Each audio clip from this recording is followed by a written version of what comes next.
Pera? Wala ka? Sipag? Meron ka ba? Baka wala ka rin, kaya wala kang asenso.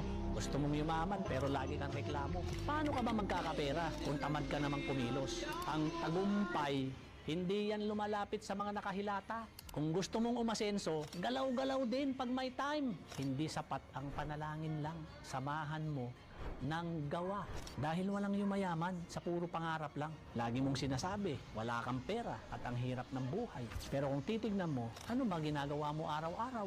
Gising sa tanghali, tapos puro cellphone lang. Wala kang ibang ginawa kundi tumambay. Paano ka aasenso? Wala ka namang ginagawa. Kahit gaano ka katalino at kagaling.